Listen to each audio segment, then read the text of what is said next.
President Biden says the U.S. has accomplished its mission in Afghanistan. But as U.S. troops continue returning home, Afghans fear the Taliban is only gaining more control. Marianne Rafferty reports.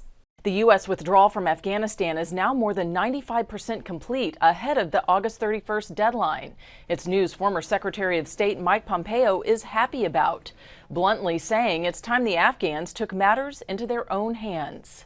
They need to fight for their own country. We don't need to send Americans to fight if the Afghan people aren't willing to fight for their freedom. But as the U.S. moves out, the Taliban continues creeping back in. Taliban officials recently claiming to have regained control of roughly 85% of Afghanistan, something Afghan leaders fully denounce as government officials completed a round of peace talks with Taliban leaders Monday. However, efforts to achieve peace remain fragile. ISIS is claiming responsibility for 3 rocket strikes near the Afghan presidential palace Tuesday. And Afghanistan's president spells out a message to all terrorists that the country will not fall. But back home at Dover Air Force Base in Delaware, senior chaplain David Sparks is ready to see an end to the conflict that's killed more than 2,000 American soldiers.